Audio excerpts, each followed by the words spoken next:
Nah, saudara, kadangkala kita diperhadapkan oleh Tuhan dalam situasi yang sepertinya mustahil gitu. Nah, di situ kita bertanya, apa sih maksudnya gitu. Nah, hari ini saya akan menyampaikan firman Tuhan dengan tema misteri di balik kemustahilan. Misteri di balik kemustahilan. Saya mengajak saudara untuk membaca Injil Yohanes pasal 11 ayat yang ke-39, saudara. Kata Yesus, angkat batu itu. Marta, saudara yang meninggal itu berkata kepadanya, Tuhan, ia sudah berbau. Sudah 4 hari ia mati. Saudara, kalau orang itu meninggal mungkin baru 1 menit, 2 menit, ya, baru setengah jam, 1 jam. Nah, ini tidak, ini sudah 4 hari dan sudah bau. Apakah mungkin terjadi keajaiban?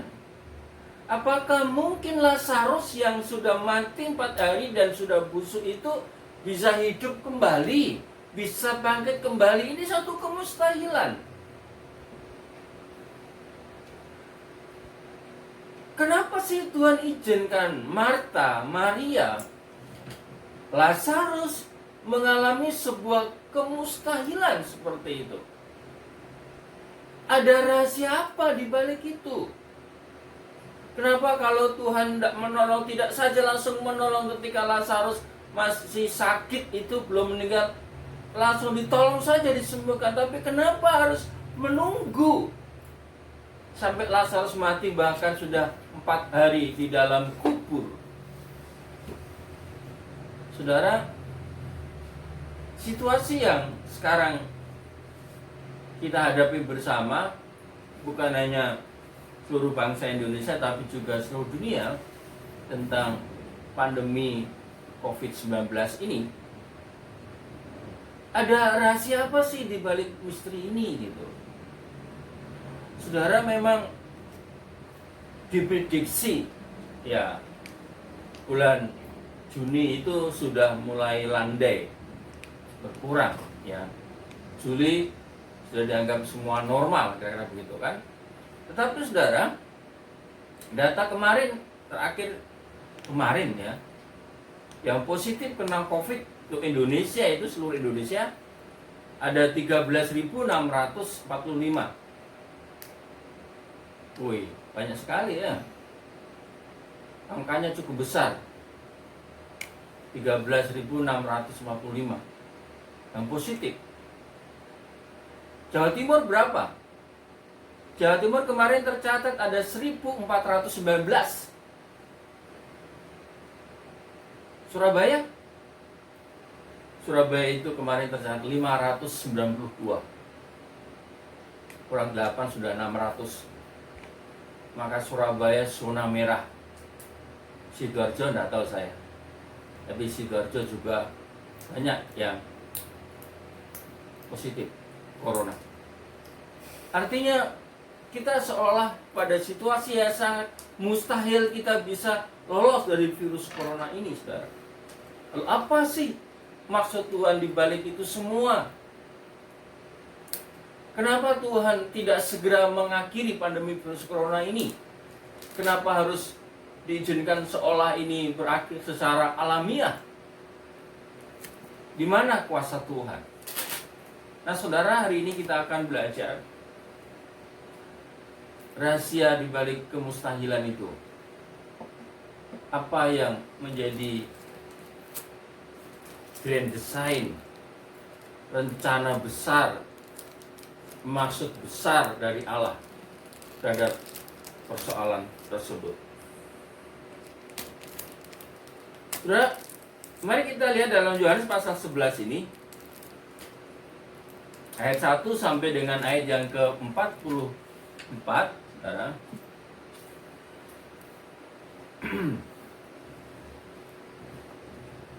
rahasia di balik kemustahilan itu diizinkan Tuhan terjadi.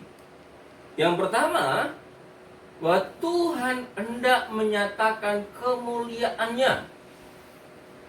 Sekali lagi, di balik misteri kemustahilan itu, Tuhan hendak menyatakan kemuliaannya. Saudara, satu kebenaran abadi yang saudara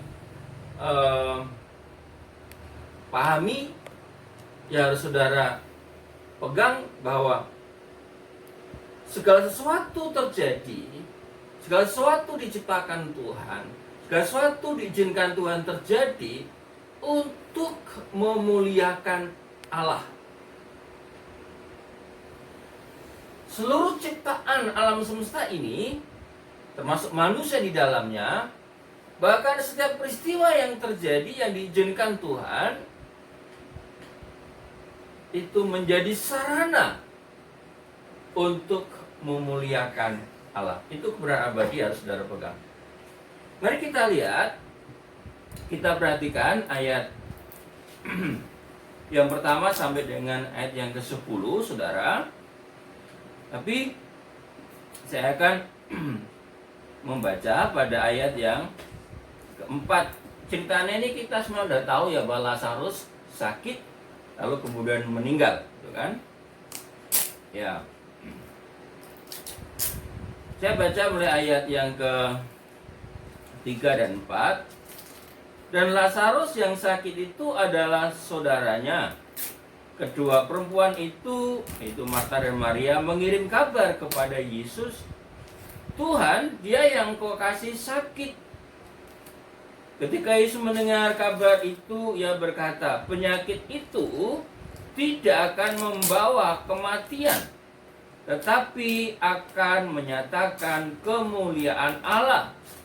Sebab oleh penyakit itu anak Allah akan dimuliakan." Perhatikan saudara, penyakit itu tidak akan membawa kematian, tetapi akan menyatakan kemuliaan Allah. Sebab oleh penyakit itu anak Allah akan dimuliakan. Jadi sakit penyakit yang dialami oleh Lazarus itu diizinkan Tuhan terjadi, dialami untuk mendatangkan kemuliaan bagi Allah. Dikatakan di sini untuk menyatakan kemuliaan Allah. Penyakit yang menimpa Lazarus itu bukan Tuhan yang menyebabkan, bukan Tuhan yang memberi penyakit, tetapi penyakit itu diizinkan menimpa Lazarus. Melalui penyakit itulah kemudian di sini katakan Allah hendak menyatakan kemuliaannya. Banyak orang yang berdebat, virus corona dari mana datangnya? Apakah Tuhan yang menciptakan atau siapa? Saudara, yang jelas Tuhan tidak pernah menciptakan yang jahat. Kalau sudah lihat dalam kitab Kejadian pasal 1, ketika Allah menciptakan alam semesta, hari pertama, kedua, dan seterusnya selalu diakhiri dengan semuanya baik. Ketika terakhir menciptakan manusia, Tuhan berkomentar sangat baik. Jadi Tuhan tidak pernah mendatangkan yang tidak baik. Tuhan tidak pernah menciptakan yang tidak baik. Tuhan tidak pernah merencanakan yang tidak baik. Tapi lalu kemudian kenapa ada penyakit? Itu semua disebabkan karena manusia sudah jatuh dalam dosa. Manusia yang amat baik tadi ketika jatuh dalam dosa, manusia menjadi jahat. Tubuh manusia menjadi rentan terhadap segala sakit penyakit. Memang ada informasi bahwa virus corona yang diciptakan oleh seorang ilmuwan. Sudah, ini masih masih berita yang apakah pasti atau tidak. Yang jelas virus ini memang diciptakan oleh manusia. Dan tujuannya adalah ya untuk politik, untuk perang dagang dan segala macam. Yang jelas ini berangkat dari manusia yang memiliki pikiran yang cerdas yang bisa menciptakan itu. Sekali lagi bukan datang dari Tuhan, tetapi apa yang dikerjakan oleh manusia itu diizinkan Tuhan terjadi. Ya, bukankah Yusuf pernah berkata, kamu mereka-rekakan yang jahat, tetapi Allah membuat itu semua menjadi baik. Nah, mari saudara kita lihat Tuhan menyatakan kemuliaannya ayat 1 sampai 10. Di sini ayat 1 sampai 5 sudah bisa lihat bahwa Tuhan mengizinkan sakit penyakit itu menimpa siapa saja. Ingat ya, setelah manusia jatuh dalam dosa, tidak ada manusia yang imun. Tidak ada manusia yang kebal dari sakit penyakit. Sekalipun dia orang Kristen, sekalipun dia anak Tuhan, sekalipun dia hamba Tuhan, tidak ada yang imun atau kebal terhadap sakit penyakit. Perhatikan di sini bahwa ada seorang yang sedang sakit namanya Lazarus. Ia tinggal di Betania, kampung Maria dan adiknya Marta. Perhatikan saudara, kita tahu Marta dan Maria itu adalah murid-murid Tuhan Yesus. Bahkan dikatakan mereka ini adalah murid yang dikasihi. Pertanyaannya adalah, dikatakan di sini kan Tuhan, dia yang engkau kasih sakit. Nah, seringkali ada orang beranggapan bahwa karena Tuhan terlalu sayang, karena Tuhan mengasihi, maka tidak mungkin Tuhan mengizinkan orang itu mengalami masalah dalam hidupnya. Itu adalah pernyataan yang salah. Lazarus ini orang yang dikasihi. Marta, Maria itu orang yang dikasihi, yang dikasih oleh Tuhan. Namun Tuhan izinkan Lazarus mengalami sakit. Bahkan dikatakan di sini kan, saudara, ayat 2 itu, Maria ialah perempuan yang pernah meminyaki kaki Tuhan dengan minyak mur dan menyekanya dengan rambutnya. Artinya apa? Maria ini orang yang pernah melayani Tuhan. Orang yang melayani Tuhan, bahkan orang yang pernah berkorban untuk Tuhan, meminyaki kaki Tuhan Yesus dengan minyak yang sangat mahal. Dan kata orang Kristen yang taat memberikan persembahan. Namun demikian diizinkan mengalami masalah dalam hidupnya, yaitu Lazarus adiknya sedang mengalami sakit. Jadi saudara, tidak ada ceritanya, tidak ada kamusnya dalam Alkitab bahwa orang Kristen itu kebal sakit penyakit. Ya, tidak bisa. Karena memang tubuh kita ini tubuh yang rentan terhadap sakit penyakit. Minggu yang lalu saya sudah sampaikan bahwa tubuh ini fana, tubuh ini sementara. Oh, yang kedua, saudara, Tuhan Yesus siapa saja mengalami sakit penyakit, ya, tidak ada pengecualian, ya, tidak ada pengecualian soal ini, termasuk juga dengan virus corona ini. Virus corona tidak pilih kasih, ya kan? Mau dia orang Kristen, mau dia bukan orang Kristen, mau dia orang Kristen yang rajin ke gereja, mau dia orang Kristen yang tidak rajin ke gereja, mau dia orang Kristen yang rajin berdoa, mau dia orang Kristen yang tidak rajin berdoa, pokoknya sikat habis. Ya, semua orang punya potensi untuk itu. Lalu ayat 6 sampai 10 bicara Tuhan punya waktunya sendiri untuk menolong. Nah, ini yang juga sudah menjadi sebuah misteri, ya, menjadi sebuah misteri.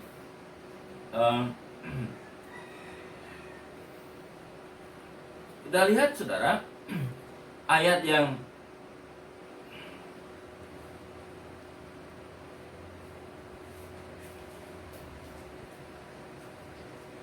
namun ayat yang ke-6, namun telah didengarnya bahwa Lazarus sakit. Perhatikan, ia sengaja tinggal 2 hari lagi di tempat di mana ia berada. Saudara, ini kan sesuatu yang menurut saya agak aneh gitu. Lazarus, Marta, Maria ini kan orang-orang yang setia melayani Tuhan. Bahkan dikatakan orang-orang yang dikasih oleh Tuhan. Ketika diberitahu Lazarus sakit, Lazarus yang kau kasih itu sakit, kenapa tidak segera datang menolong gitu kan? Bahkan dikatakan di sini bahwa Yesus sengaja tinggal 2 hari lagi di tempat itu. Tidak segera datang ke Betania, ke rumah Lazarus untuk menyembuhkan, tapi sengaja menunda. Sengaja untuk tidak segera datang menolong, menjamah, menyembuhkan. Saudara, ini artinya adalah Tuhan punya waktunya sendiri. Kapan waktu yang tepat untuk menolong kita lepas dari persoalan. Tentu setiap kita ketika kita mengalami masalah selalu berpikir, hari ini ada masalah, hari ini saya berdoa, hari ini juga clear. Hari ini ada pergumulan, saya berdoa, hari ini juga pergumulan itu selesai. Tapi tidak. Tuhan punya waktunya sendiri.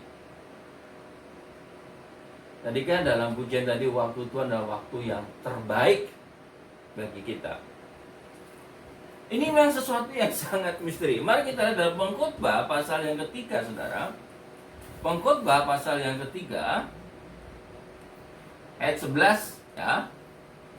Pengkhotbah pasal yang ketiga ayat 11, dikatakan di sana bahwa Tuhan membuat sesuatu indah pada waktunya. Tuhan membuat segala sesuatu indah pada waktunya. Bahkan Ia memberikan kekekalan dalam hati mereka. Nah, kalimat terakhir ini yang sering tidak dibaca. Tetapi manusia tidak dapat menyelami pekerjaan yang dilakukan Allah dari awal sampai akhir. Jelas ya? Tuhan membuat segala sesuatu indah pada waktunya. Menurut Marta, Maria, dan juga mungkin Lazarus, waktu yang terindah ya ketika Tuhan Yesus diberitahu Lazarus sakit, Yesus langsung datang, menjamah, sembuh gitu kan? Itu waktu terindah bagi Marta, Maria, dan Lazarus.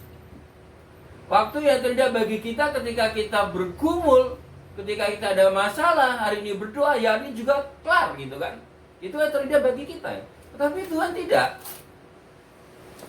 membuat segala sesuatu indah pada waktunya, itu waktunya Tuhan.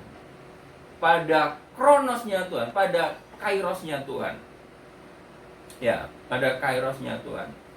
Nah, perhatikan.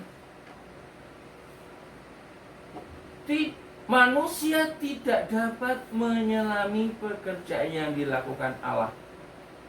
Kenapa sih Tuhan lakukan itu? Menunda tadi, sengaja tinggal 2 hari lagi. Kita tidak mengerti apa yang menjadi maksud Tuhan itu. Ini sebuah misteri. Yang jelas waktu Tuhan itu adalah yang terbaik bagi kita. Walaupun kadang-kala kita sendiri tidak bisa memahaminya. Nah, dalam kitab Ulangan disebutkan bahwa Ulangan pasal 29 ayat yang ke-29, saudara, yang bisa kita mengerti, ya kita mengerti, yang tidak bisa dimengerti itu adalah bagian Allah, gitu kan? hal-hal yang tersembunyi, Ulangan pasal 29 ayat 29, hal-hal yang tersembunyi ialah bagi Tuhan Allah kita, tetapi hal-hal yang dinyatakan ialah bagi kita dan bagi anak-anak kita sampai selama-lamanya. Saudara, hal-hal yang tersembunyi itu bagi Allah. Hal-hal yang terbuka, hal yang dinyatakan itu bagi kita. Ya sudah, bagi kita apa? Kalau waktu Tuhan itu adalah waktu yang terbaik, tetap saja percaya akan tiba waktunya Tuhan menolong saudara. Menurut prediksi para ahli kan Juni ini nanti berakhir virus corona ini. Diharapkan Juli, Agustus semua sudah normal gitu kan. Itu kan prediksi manusia. Kita tidak tahu rencana Tuhan. Kita tidak tahu waktunya Tuhan kapan mengakhiri pandemi corona di Indonesia ini. Yang jelas waktu Tuhan itu adalah waktu yang terbaik. Mungkin saja Tuhan akan melihat sejauh mana sih saya dan saudara iman kita ini tidak tergoncangkan. Ini kan sebuah pemurnian. Ini semua untuk memurnikan iman saya dan saudara. Sejauh mana? Apakah kita sudah bertobat? Apakah kita sungguh-sungguh mencari wajah Tuhan? Apakah kita sungguh-sungguh menjadi orang percaya? Jadi virus corona bisa saja menjadi sarana pemurnian iman kita. Jadi saudara, kemustahilan itu terjadi untuk menyatakan kemuliaan Allah. Sakit penyakit yang dari Lazarus itu untuk menyatakan kemuliaan Allah. Virus corona yang terjadi yang kita alami itu juga untuk menyatakan kemuliaan Allah. Dalam Yohanes pasal 9 ayat 2 dan 3, Tuhan Yesus juga menjawab pertanyaan murid-murid tentang seorang anak yang lahir dalam keadaan cacat. Yohanes 9 ayat 2 dan 3. Murid-muridnya bertanya kepadanya, "Rabi, siapakah yang berbuat dosa? Orang ini sendiri atau orang tuanya sehingga ia dilahirkan buta?" Jadi ayat 1 jelaskan ada seorang yang buta sejak lahir gitu kan. Ini dosa anak ini atau dosa orang tuanya? Lalu Tuhan Yesus menjawab ayat 3. Jawab Yesus, "Bukan dia dan bukan juga orang tuanya. Perhatikan, tetapi karena pekerjaan-pekerjaan Allah harus dinyatakan di dalam dia." Inilah misteri, inilah rahasia. Bahwa di balik kesakitan yang dialami oleh Lazarus, bahkan sampai Lazarus meregang nyawa, itu menjadi sarana. Dikatakan di sini supaya pekerjaan-pekerjaan Allah dinyatakan di dalam dia.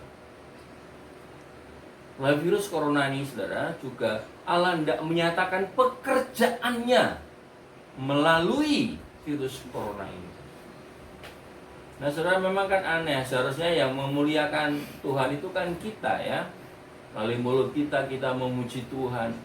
Tapi kadangkala dalam keadaan sehat, dalam keadaan yang berkelimpahan, orang lupa memuliakan Tuhan. Dalam keadaan segar bugar, sehat, berkecukupan, tidak berkekurangan, orang lupa memuliakan Tuhan. Itu kan saudara? Umumnya itu baru ketika manusia kepepet, baru manusia jatuh, glosor, baru sambat, "Tuhan tolonglah saya." Tapi ketika sehat, ketika berkecukupan, bukan haleluya, tapi halelupa sama Tuhan.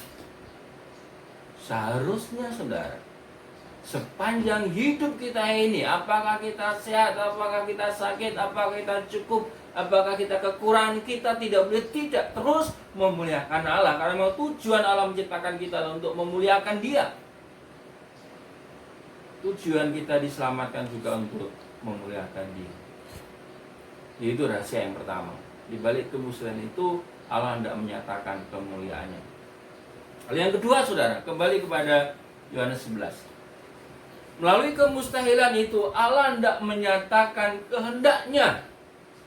Tuhan tidak menyatakan kehendaknya. Tentu ini kehendak yang sangat spesifik. Melalui kemustahilan itu Tuhan bukan saja tidak menyatakan kemuliaannya, tetapi Tuhan juga tidak menyatakan kehendaknya. Ayat 11 sampai dengan ayat yang ke-27. Tapi saya akan membaca di sini sudah ayat 15 ya. Tetapi syukurlah aku tidak hadir pada waktu itu, pada waktu Lazarus mati. Sebab demikian lebih baik bagimu. Perhatikan, saudara. Ketika Lazarus mati, Tuhan berkata, syukur aku tidak di sana gitu. Harusnya kan sedih ya. Tapi justru bersyukur aku tidak di sana gitu. Ya. Sebab demikian lebih baik bagi kamu, bagi murid-murid itu. Apa saudara? Tujuannya supaya kamu dapat belajar percaya. Marilah kita pergi sekarang kepadanya. Kata belajar percaya itu bisa juga diterjemahkan dengan kematian Lazarus itu meneguhkan imanmu gitu loh. Apakah selama ini murid-murid kurang percaya? Saudara, barangkali murid-murid di situ selama ini hanya menganggap Yesus itu seorang rabi, seorang guru saja. Padahal Yesus lebih dari seorang guru. Ingat ketika naik perahu lalu mereka ditimpa angin yang dahsyat, Yesus berdiri menghadap angin dan badai, lalu angin badai tunduk. Murid-murid bilang apa? Siapakah orang ini? Dan mereka masih tidak mengerti siapakah Yesus sejatinya. Jadi saudara, di balik kemustahilan itu Allah tidak menyatakan kehendaknya. Ada kebenaran abadi yang sudah pegang di sini juga bahwa segala sesuatu terjadi dipakai oleh Tuhan menjadi sarana untuk mendidik kita. Dijadikan alat oleh Tuhan, jadikan instrumen, alat ya, sarana oleh Tuhan untuk mendidik kita. Dalam konteks ini adalah mendidik supaya kita menjadi percaya. Ya. Kehendaknya yang mana sih di sini? Ayat 11 sampai 18 supaya murid-murid itu tidak sekedar percaya bahwa Yesus itu adalah tabib, supaya kita percaya bahwa Yesus Kristus bukan sekedar seorang tabib. Nah, selama ini yang dimengerti oleh murid-murid dan juga kebanyakan orang adalah Yesus itu seorang rabi, guru, Yesus itu seorang tabib, karena Yesus sering menyembuhkan orang yang sakit. Orang buta bisa melihat, orang lumpuh bisa berjalan, ya. Maka dia juga dijuluki sebagai seorang tabib. Nah, perhatikan saudara, saya akan membaca ayat yang ke-18. Ya. Betania terletak dekat Yerusalem, kira-kira 2 mil jauhnya. Di ayat 1 itu juga disebutkan kan, ada seorang yang sedang sakit namanya Lazarus. Ia tinggal di Betania, kampung Maria dan adiknya Marta. Betania. Saudara, kampung Betania, desa Betania ini terkenal pada zamannya kampung para tabib. Kampung tabib. Kalau di Sidoarjo itu saudara, ada satu desa yang banyak profesinya orang di sana itu adalah ini, sangkal putung. Desa apa namanya itu? Lupa saya, di Sidoarjo sana. Ya, itu banyak sekali orang-orang punya profesi sebagai ahli tulang. Saya lupa desanya. Ya. Saudara, Betania itu adalah terkenal kampung tabib. Banyak tabib-tabib terkenal di sana. Banyak orang-orang hebat yang bisa menyembuhkan berbagai macam sakit penyakit. Nah, maksudnya begini. Nah, melalui kematian, sakit sampai kematian Lazarus ini, Tuhan tidak mengajar kepada murid-murid dan juga kepada Maria dan Marta, aku ini bukan sekedar tabib seperti orang-orang di Betania. Gitu loh.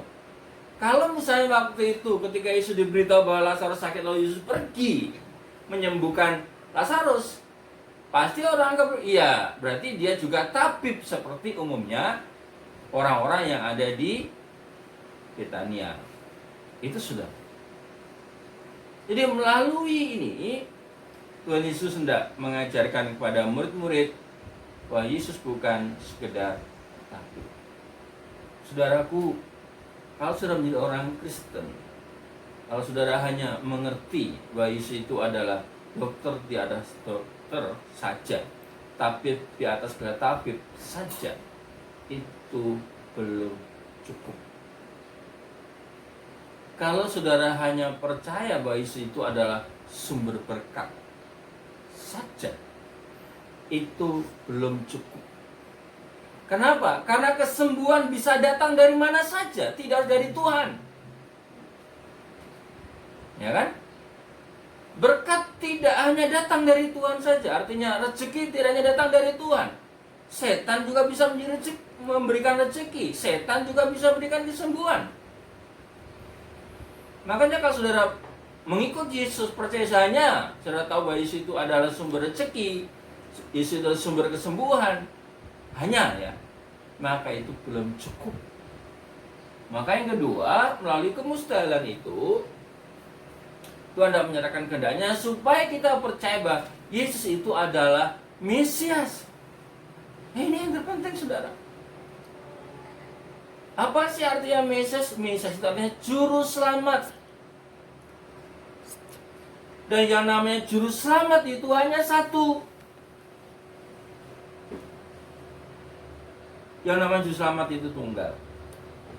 Mari kita lihat Yohanes pasal 11 ini, saudara. Ayat yang ke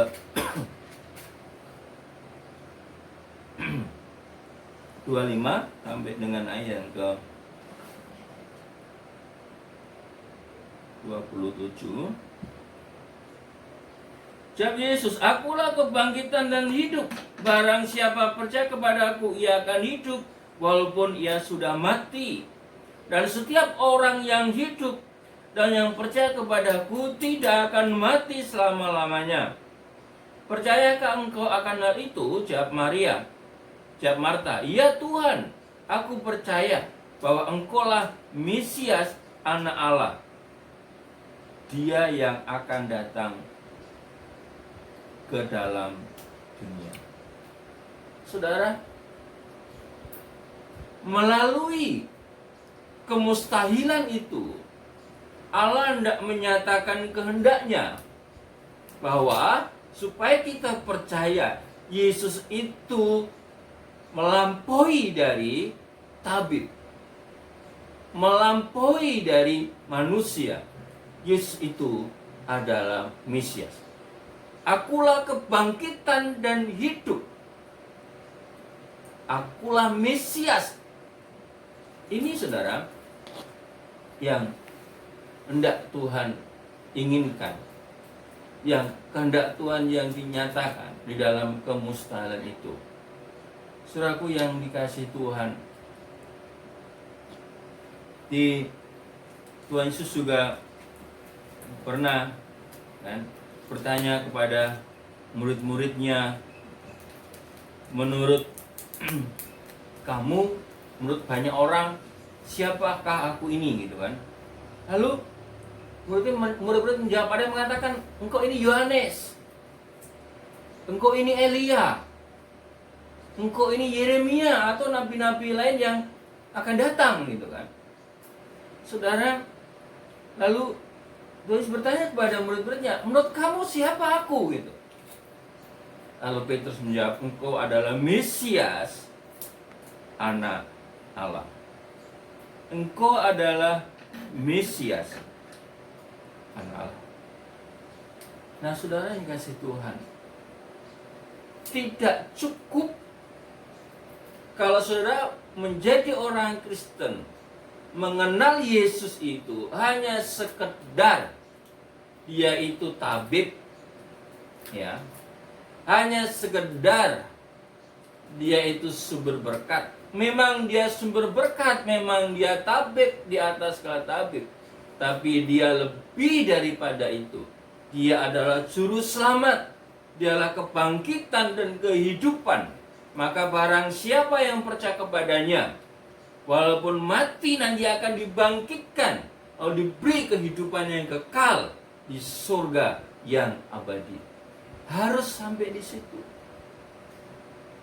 Makanya saudara, kalau sudah punya pergumulan, punya masalah, lalu sudah berdoa dan Tuhan katakanlah tidak kunjung menjawab, lalu jangan berpikir bahwa Tuhan sudah tidak sakti lagi, Tuhan sudah tidak maha kuasa lagi, Tuhan sudah tidak sanggup lagi. Saudara, kehidupan di dunia ini tidaklah seberharga kehidupan nanti. Itulah sebabnya memiliki iman, percaya Yesus adalah juru selamat, Yesus adalah Tuhan, Yesus adalah Mesias, itu satu-satunya yang terpenting dari segalanya. Di balik kemustahilan itu, rahasianya, Tuhan tidak menyatakan rahasianya. Yang pertama tadi adalah bahwa Tuhan tidak menyatakan kemuliaannya. Yang kedua, Tuhan tidak menyatakan kehendaknya. Kalau yang ketiga, Tuhan tidak menyatakan kuasanya. Mari kita melihat ayat yang ke-28 sampai dengan ayat yang ke-24, saudara. Ya.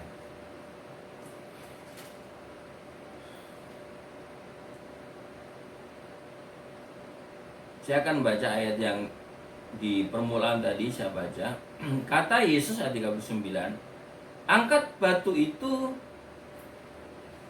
Marta, saudara yang meninggal itu, berkata kepadanya, Tuhan, ia sudah berbau, sebab sudah 4 hari ia mati. Ayat 40, jawab Yesus, bukankah sudah kukatakan kepadamu, kalau engkau percaya, engkau akan melihat kemuliaan Allah. Saudara, di balik kemustahilan itu Allah juga tidak menyatakan kuasanya. Kita lihat pada bagian ketiga ayat 28 sampai 44 bahwa ayat 28 sampai 40 itu kemahakuasaan Yesus diragukan oleh banyak orang. Diragukan. Di sini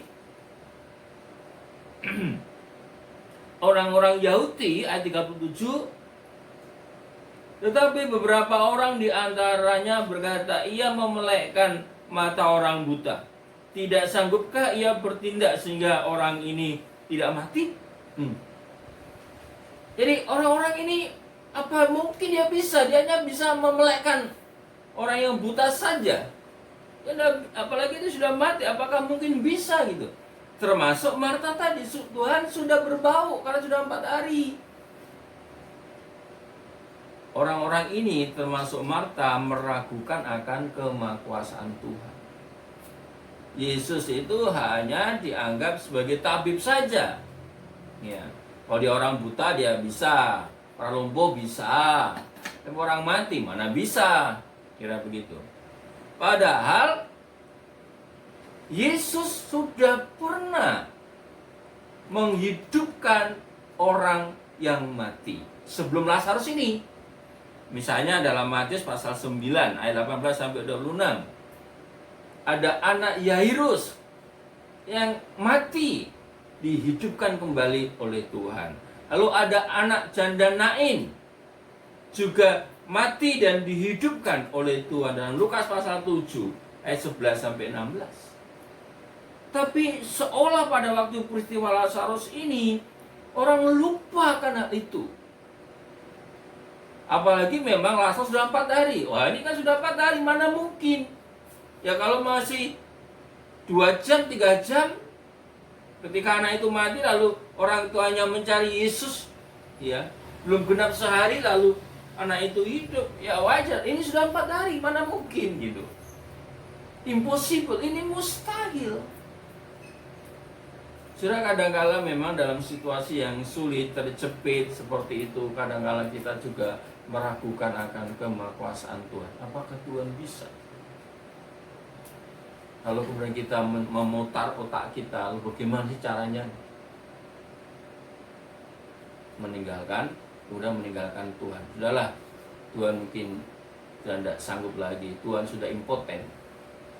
Ya, Tuhan sudah tidak punya kesanggupan. Lalu berpaling mencari pertolongan yang lain. Tuhan tidak menyatakan kuasanya.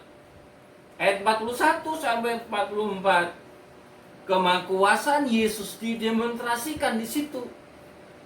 Tuhan betul-betul mendidik murid-murid tadi kan, supaya kamu belajar percaya. Tuhan juga mendidik Marta Maria supaya mereka betul-betul percaya akan kemahakuasaan Tuhan. Tuhan juga mendidik, memberitahukan, memproklamasikan kemahakuasaan di depan orang-orang Yahudi yang selalu nyinyir terhadap pekerjaan Tuhan Yesus. Kita lihat saudara, ayat 41. Maka mereka mengangkat batu itu, lalu Yesus menengadah ke atas dan berkata, Bapa, aku mengucap syukur kepadamu karena engkau telah mendengarkan aku. Aku tahu bahwa engkau selalu mendengarkan aku. Tetapi oleh karena orang banyak yang berdiri di sini mengelilingi aku mengatakannya supaya mereka percaya, perhatikan, supaya mereka percaya bahwa engkaulah yang telah mengutus aku. Dan sudah berkata demikian, berserulah ia dengan suara keras. Dan ini kan kondisi kubur sudah dibuka gitu kan. Mungkin orang sudah mulai menutup hidung karena bau busuk dari dalam kubur itu, ya. Dan sudah berkata demikian, berserulah ia dengan suara keras, Lazarus, marilah keluar, gitu kan. Orang yang telah mati itu datang keluar, kaki dan tangannya masih terikat dengan kain kapan, dan mukanya tertutup dengan kain peluh. Kata Yesus kepada mereka, bukalah kain-kain itu dan biarkanlah ia pergi. Orang-orang itu mungkin termangu-mangu, heran, kaget, takjub gitu.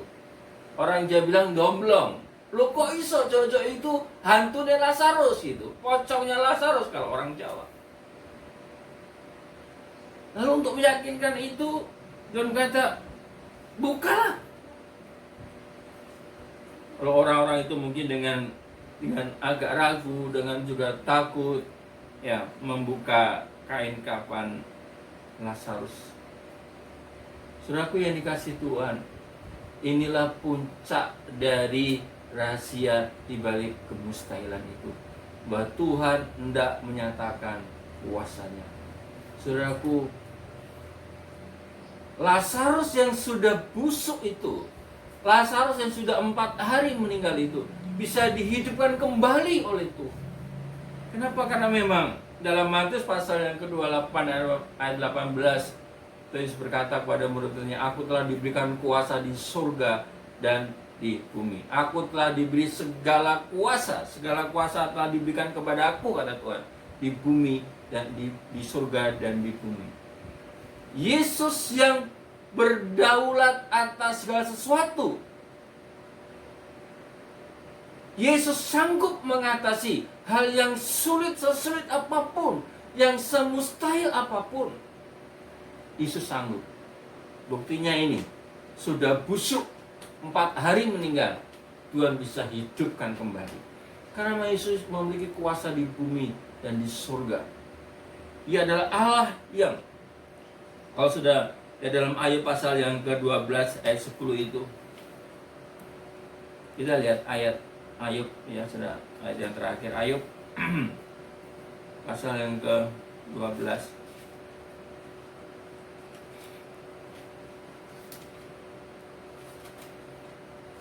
Ayub pasal 12 ayat 10. Bahwa di dalam tangannya terletak nyawa segala yang hidup dan nafas setiap manusia. Di dalam tangan siapa? Dalam tangan Tuhan. Di dalam tangan Yesus terletak nyawa dari setiap yang hidup dan nafas dari setiap manusia. Apa yang susah bagi Tuhan? Karena yang memiliki nyawa itu Dia, yang memegang nyawa, nafas hidup manusia itu Tuhan. Kalau Tuhan bilang, kalau Tuhan ingin ambil nyawa itu, ya siapa juga yang bisa menahannya? Ya kan?